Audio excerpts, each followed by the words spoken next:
Hello, and welcome to Sigma Gamma Rho 22-minute chat sessions. My name is Dr. Camille White. Sigma Gamma Rho is proud to partner with the National Institutes of Health All of Us research program for precision medicine. The program is a historic effort to gather data from 1 million persons from diverse backgrounds to accelerate research and improve health. The goal is to find ways to treat and prevent disease in our community. These sessions are meant to provide you with valuable information while navigating the current COVID-19 health crisis. Today, I am with Dr. Maria Sindos. She's going to be discussing COVID-19 isolation in the elderly. Dr. Sindos was born in the Colored Hospital in Raleigh, North Carolina, grew up and attended school in New Rochelle, New York. After finishing New Rochelle High School, she attended and was graduated from St. Augustine's University, where she earned a BA degree in foreign languages. At this juncture, she was initiated into Sigma Gamma Rho Sorority Incorporated, New Chapter. In addition, she spent her junior year abroad at the University of Seville in Spain. While teaching foreign languages and bilingual education for the New York City Board of Education, she completed her pre-med studies at Mercy College in Westchester County, New York, graduating cum laude. After engaging in several aspects of psychiatry over the last 30 years, including community mental health, addiction medicine, emergency room, private practice, and psychotherapy, she retired. However, she now plans to return to practice medicine part-time. Dr. Sindos remains active in the Westchester County chapter of and serves as the secretary of Westchester's NPHC. Her hobbies include watching classic movies, writing poetry, genealogy, and making greeting cards. Of special interest to her is baseball, especially the old Brooklyn Dodgers and Negro League baseball. Dr. Sindos lives with her husband, Joseph Parker. They are empty nesters of children and grandchildren. Welcome, Soror Dr. Parker. Thank you very much, Soror Camille White, and thank you for inviting me to the session. Today, I will be speaking about COVID from the perspective of how it infects the elderly and their family. Just as a side note to start is that I live in New Rochelle, New York, which is where the COVID started to take off. My exact neighborhood was a containment zone, so we were also the first place in the country that kind of went on lockdown. Today, I will start by speaking about nursing homes in general. When the COVID epidemic broke out, there was a problem with the nursing homes in Washington State. And subsequent to that, there was a problem as well in Maryland. This is where I want to go into the way this has affected my family, because my mother was at a nursing home or assisted living facility in Maryland. I'll give a little backstory about her. I'll call her Louise. She was born and raised in a little town called Franklinton, North Carolina. Her father, my grandfather, was the town doctor. And I want to say in all humility, they were part of the African-American aristocracy. My grandmother also taught school, and they had a cook and chauffeur. My mother went away to college in 1945 after she had done a year in boarding school in upstate New York. They thought she was too young, so they waited another year. In 15, she went away to Fisk University in Tennessee. It was at this time that Louise had her first episode of major depression. So afterwards, she, in the 1950s, she got married, had children and grandchildren, etc. And now I would like to fast forward to the year 2020. At this point, Louise is living in a very nice assisted living facility in Silver Spring, Maryland. She kept calling me complaining of a sore throat, asking did she have COVID. And I kept telling her, no, you're okay. I tried to reassure her. The facility did COVID tests on all of the residents, and lo and behold, my mother was in fact positive. Oh my. Right away, she was put into quarantine. She was taken off the floor where she was living, and they put her on a separate floor. They took away her telephone, which she had a landline, but she did have a cell phone. Her television, because that's hooked up the cable, and her computer. She had no interaction with anybody at all. The staff came by to take her temperature and to check on her regularly, give her her meds, and then they brought her foods, her meals, to her room, which she usually ate in the cafeteria. My mother is a very gregarious person, and the real definition of this word means liking to be around a lot of people, added to the fact that she likes to speak as well. So being in quarantine was not good. Right away, she went into a depression, a lot of sadness, crying spells, and my mother also started to have the early stages of dementia. So none of this was conducive to what you would call happiness. She started to call me constant complaints, mainly about the staff.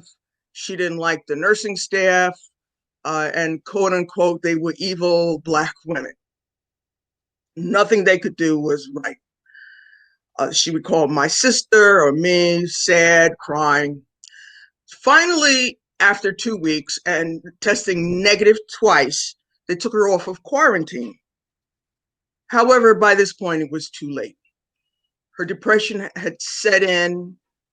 She was anxiety ridden, added to the fact that even though she was no longer in quarantine, they still did not let the residents eat together, and they would not let her go out. Like, for instance, since my sister lives in that area, if my sister wanted to pick her up and take her out for a ride or to go to eat, she couldn't do that, because if she did, upon return the same day, they would put her back in quarantine. So it was to her best interest just to stay right there. So once again, the depression continued, and as she would call family members, her sadness kind of made everybody else sad and depressed. The dominoes started to fall. My cousins got involved. She called them and voiced her complaints, and my son, he would call my son as well, and he was going through his own thing with some girlfriends. So it was very, very difficult. And I have to say, it caused me a lot of grief. My sister, my husband, we all became very, very down because of my mother's predicament. Eventually, by September of 2020, my sister and I, we realized that my mother might just perish due to isolation and sadness. They bought a townhouse together in Rockville, Maryland, so everything looked promising. But what we didn't realize was that still people didn't want to come over, nor did they want people to come over, nor did my mother want to go out. She would go for rides with my sister. They would just ride around. Every once in a while, go to a store. But the sadness and depression continued. Oh gosh. Yeah, I was able to visit her twice, which helped her a little bit, but it's still a very precarious situation.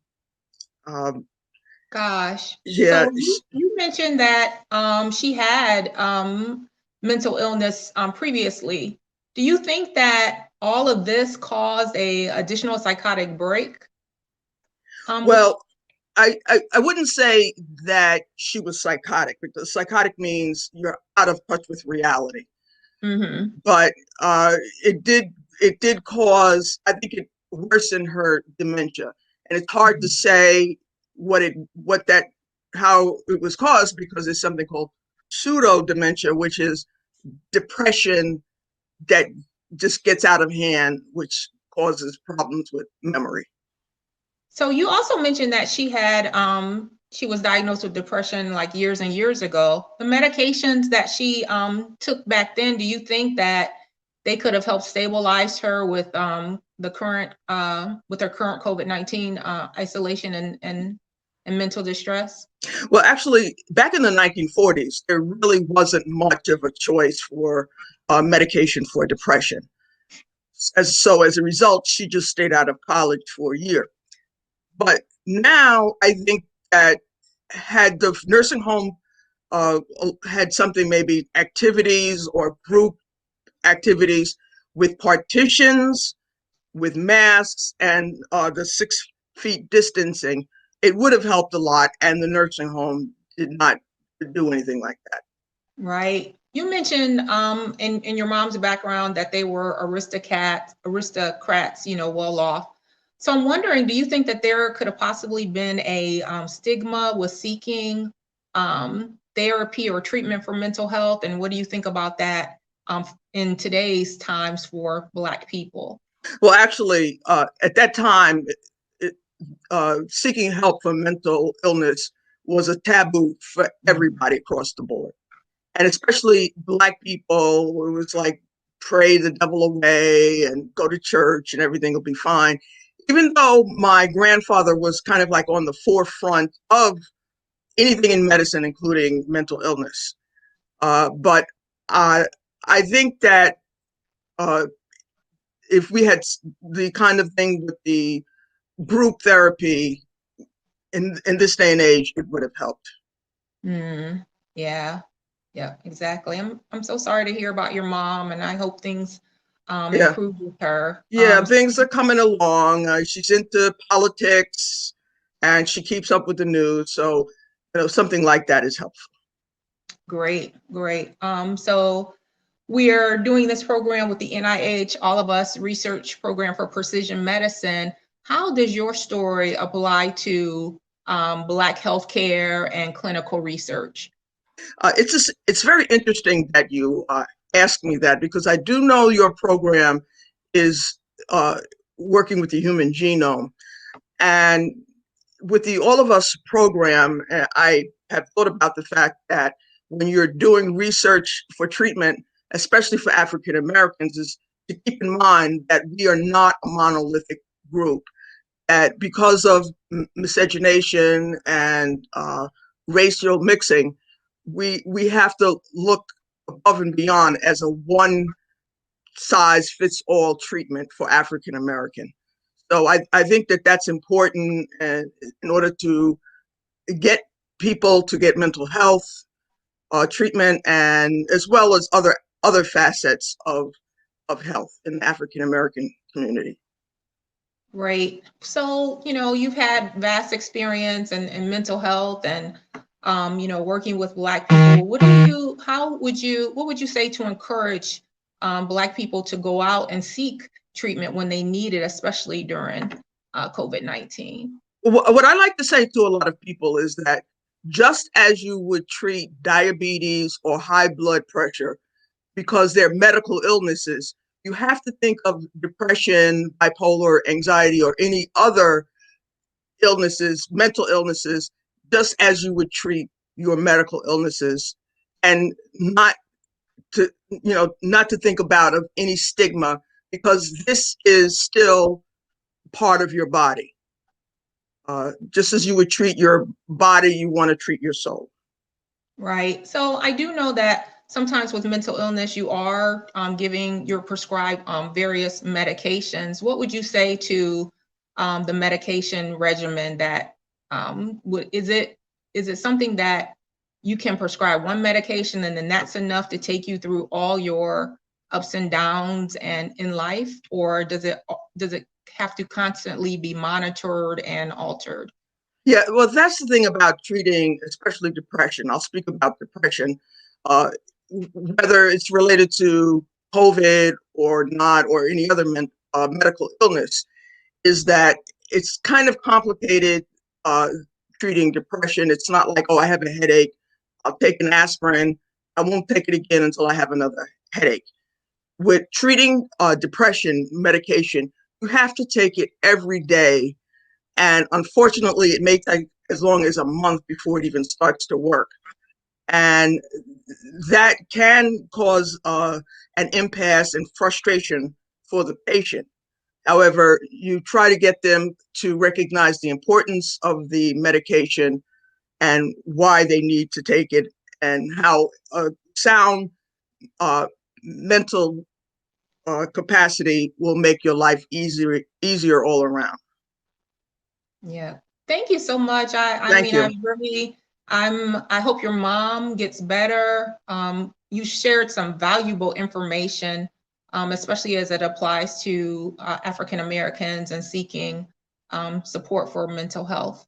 Right now, we're going to show our closing video from the NIH research program in precision medicine. Thank you so much, Soror. Thank you for having me. We are one nation, one people. When called upon to give from within, we come together and find that our capacity to help others is limitless. What lies inside all of us is more than data. It's life. It's more than insight and medical research. It's vision and honor and compassion. What's flowing through America's veins is its diversity. The next great breakthrough will be found in each and every one of us. And what we find there will unlock mysteries, heal the sick, and eradicate disease. We ask for 1 million individuals to come forward and stand on this landmark in history. All of us are different, and it's those very differences that will lead to answers for generations to come.